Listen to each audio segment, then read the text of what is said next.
If you're currently trying to conceive and you're wondering how exercise fits into this journey, or maybe you've already asked your doctor and they've been pretty vague about it, and maybe you've also found that there is just so much conflicting advice on the internet, then this episode is for you.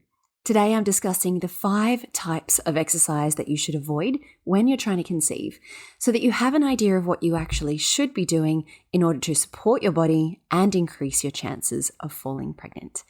That is all coming up on today's episode of Your Journey to Fertility. Welcome to Your Journey to Fertility. This is the podcast that blends science with spirit to give you all the tools you need as you navigate your fertility journey. I'm your host, Jennifer Edmonds, and for the last 15 years, I've been helping women on their journeys to motherhood and beyond. I believe that combining the latest scientific research along with the best energetic and mindset practices will help you to avoid putting your life on hold and bring you closer to your baby. Each week, you'll learn ways to support your fertility and trust your body so that you can stop stressing that you'll never have your baby and finally walk your path to motherhood. This is the Your Journey to Fertility podcast. Welcome back to Your Journey to Fertility. Now, today's topic is one I probably get asked about the most, especially on social media, and anytime I put up a post about, different exercises that I think people should be engaging in and those that they should perhaps be avoiding while they're trying to conceive, I get so many questions. So today's episode is about answering a lot of those questions. And for those who may have not followed me for that long, I just want to give you a little bit of background. So I trained initially as a clinical Pilates instructor back in 2009, and I am also a certified personal trainer as well as a yoga teacher, and amongst many other things as well. But in terms of an exercise-focused background, it's something that I have been studying and working within for a really long time. And when I was going through my own fertility journey, I found that, this topic of exercise was a really hard one to get good information about, especially from my doctor. There's sort of this rhetoric that, let's just take it easy, go for a walk. You make sure you don't overly stress your body, avoid going hard at the gym. But, that's not very helpful advice, because people who are struggling to conceive for months or years at a time, going for a walk isn't really ideal for your health. It's not enough for a lot of people, and it doesn't really give you all of the things that different types of exercise give you. So I made it my mission to learn as much as I could about hormonal health, about women's cyclical health, and what your cycle and your body and your hormone levels need at each phase of your cycle. And I think the topic of exercise around IVF and other fertility treatments is another topic for another day. That's probably an episode in itself. So today we're going to be really focusing on those who are trying to conceive at home. Maybe they've been on this path for months, years by now, or maybe you are working up towards a medicated cycle or a round of IVF. So we're going to start with probably the most controversial one. Number 1 is hot yoga. Now, I get a lot of questions about this. Personally, I love hot yoga. I think that there are so many benefits, but when you are trying to conceive, hot yoga is not your best friend. There are so many reasons for this. So the first is that a heated room is inherently stressful on your body. And not only that, but the classes are usually 60 minutes at a time.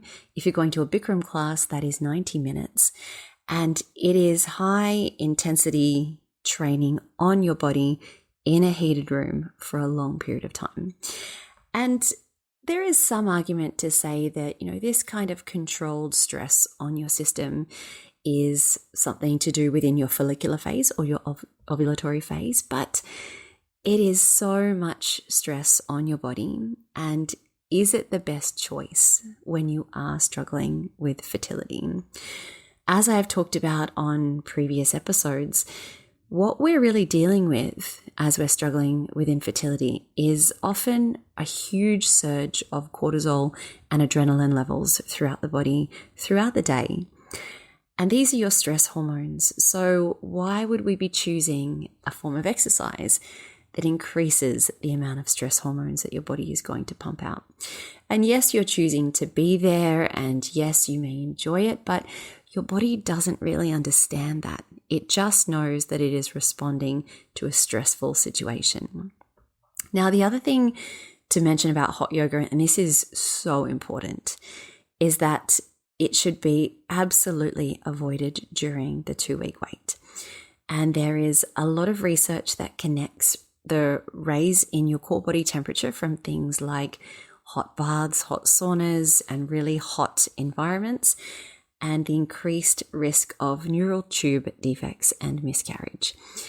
And so that's why a lot of doctors will tell you to avoid laying in hot baths for long periods of time while you're pregnant and avoiding going in saunas.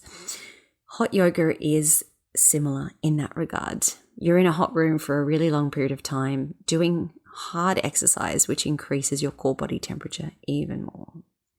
So I hope that I've given you enough information around hot yoga. And look, if it is your most absolute favorite form of exercise in the world and you can't possibly give it up, please stick to it within the earlier stages of your cycle, not during your period, but once that's finished. And make sure you're reducing the frequency. So instead of going 3 times a week, can you go once? See if that makes a difference to your overall stress levels. Number 2, again, a slightly controversial one. Actually, I think all of these potentially controversial, and I'm going to get a lot of questions about it. So the second one is running, and especially during the 2-week wait.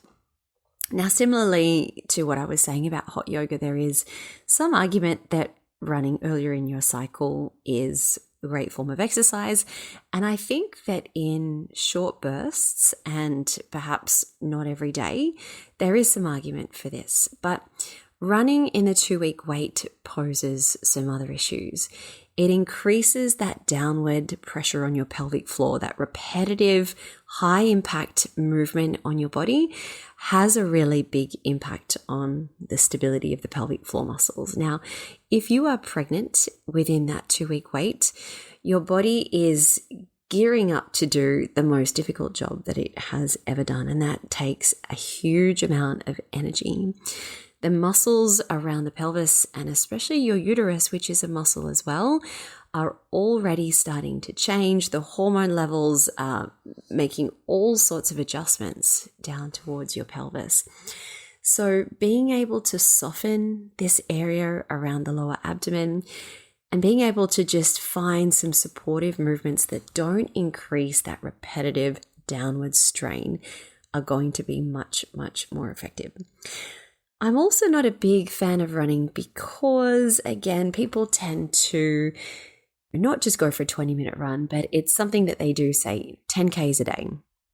And I know that running is one of the best forms of exercise. I mean, it's free. You can do it anywhere. It releases so many endorphins, which make you feel great. But again, if we are running long distances regularly, that is a stress on your body. And like I said before, your nervous system, your brain doesn't really understand the difference between stress that you're choosing and stress that is happening to you involuntarily. So number 3 is consistent HIIT workouts. So this is things like, there are so many forms of high intensity interval training these days. Things like F45 and spin classes and anything where you are cramming in as many repetitions of an exercise or a movement within a short amount of time, aiming to get your heart rate up as high as possible over and over again within a 45 to an hour period. Again, this is one of those forms of exercise that is incredibly stressful on your body. Now, we don't need to avoid stress altogether. And from an exercise science perspective, stress in the form of increased weight load, increased cardiovascular strength, is a great thing for your body's capabilities, and it makes you stronger, it makes you faster, and over time you build up that strength and ability. But when we're trying to conceive, we are dealing with so many other stresses that we have never been able to prepare for before. So adding to that stress load is just adding to an already over full bucket of water. So, there is a lot of argument to say that this is something that you do again in the follicular phase or your ovulatory phase. But again, I would be reducing the intensity, perhaps the duration. Can you not push yourself quite as hard as you normally would? And let's scale back the frequency. So instead of going every day, can we go twice a week? And can we mix that up with doing, say, some more gentle weight training? Can we do shorter high intensity interval workouts? Can we mix it up with things like yoga and Pilates and swimming and other forms of exercise that tend to be a little more gentle on your system? Number 4 is exercise during your period. I get a lot of pushback on this one as well. So I'm going to tell you the science of what happens during your period, and you can then choose what you want to do. But here's how it works. During your bleed, your hormone levels and your energy levels are at their lowest, the lowest point that they will be in the whole month. And you can check that on blood tests. That is not something that I am pretending that I know. It is just a fact. And your uterus, like I mentioned earlier, it's also a muscle, and it takes a huge amount of work for this muscle to shed the lining of the previous month's cycle. So you're already at the lowest point in terms of energy levels. Your hormone levels are as low as they're going to be. Why would we then push ourselves to exercise during this time? And I found when I first started learning about women's cycles and trying to sync exercise and lifestyle in line with your cycle, it really went against everything that I had learned, especially as a teenager and growing up. I mean, you just have to take a look at any tampon commercial to know that the whole idea is that you just, whack on a pad or put in a tampon, take some pain relief, and you get on with your day. You push through it. But really, how many favors has that done us? And so when I started learning about this, and I thought, okay, how do I feel when I have my period? And the more I started to lean into that and listen to my body, I realized that when I just took a moment to see how my body was feeling, I was pretty exhausted already.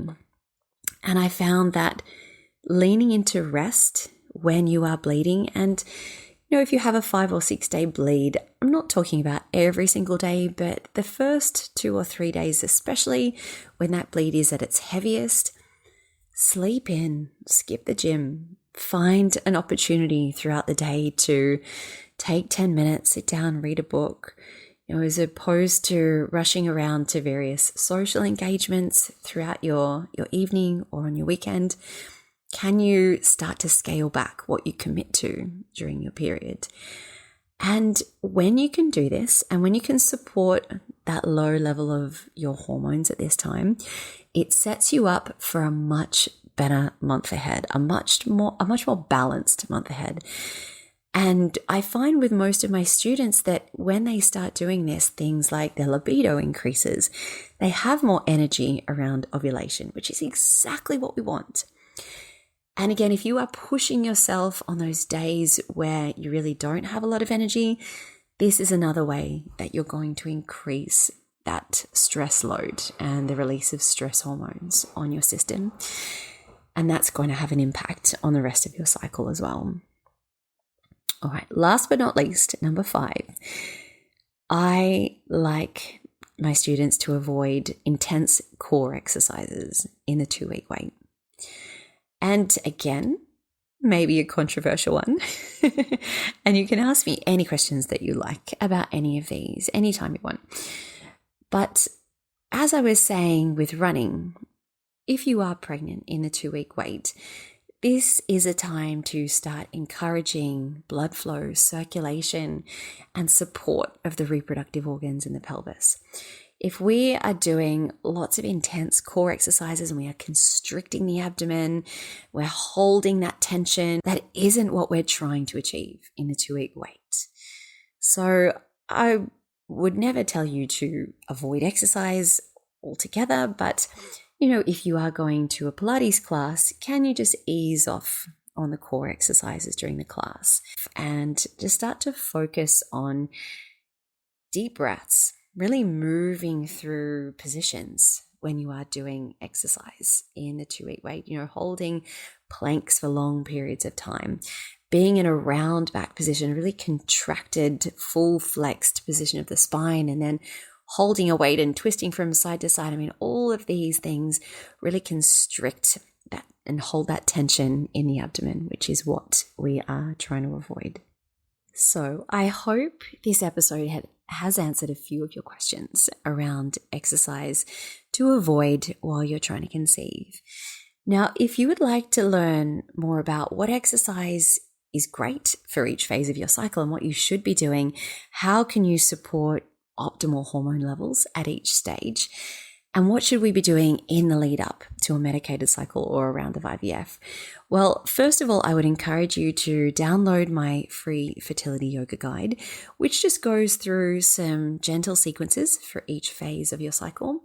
But if you want to go a little bit deeper into your practice and really get into this idea of working with your cycle and learning about your body and what you should be doing to support that at every stage, then the doors to my In Your Element fertility yoga program are opening at the end of May.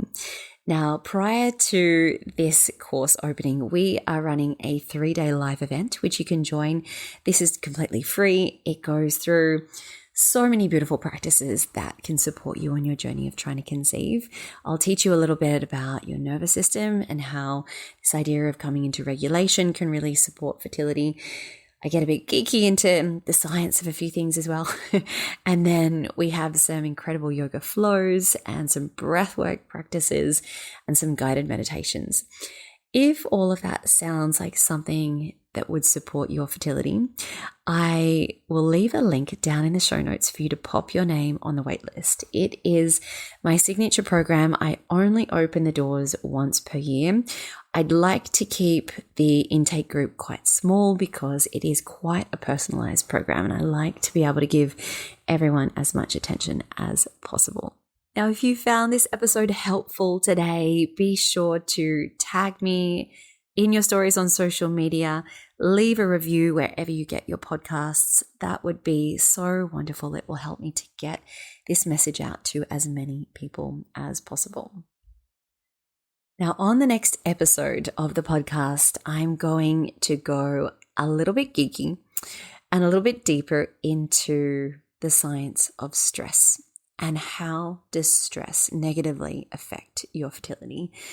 If you are feeling all of the overwhelm, the anxiety that comes with trying to conceive for months and years at a time, this is the episode that you're not going to want to miss. And I will offer a few different tools and support tips to help you through that. So until then, sending you all my wishes on your journey to fertility. The most common thing I hear from students who are on their fertility journey is that the stress of trying to conceive has taken over their life. Your days end up being filled with endless appointments, navigating pregnancy announcements. You're trying to eat right, take all your supplements, and it is all you think about from the moment you wake up. I designed the Element Fertility Yoga course to support your body, your mind, and your mental health in 3 important ways: to synchronize your hormones, increase circulation and blood flow, and to help regulate your nervous system. But on top of this, the greatest gift that you can give yourself throughout this journey is a sense of peace, to help you calm your mind and just make this process feel easier. Every single one of my students tell me that this is the first thing they notice after starting a yoga, meditation, and breathwork practice. But on top of this, you have the amazing benefit of actually supporting and increasing your fertility. Studies have shown that those participating in mind-body programs as they're trying to conceive have success rates 3 times greater than those who don't. The course I've designed walks you through natural conception as well as fertility treatments and IVF cycles. And the best part is you can work through it at your own pace in the comfort of your home. The practices start from just 10 minutes per day. To learn more, visit elementpilatesyoga.com or see the link in the show notes.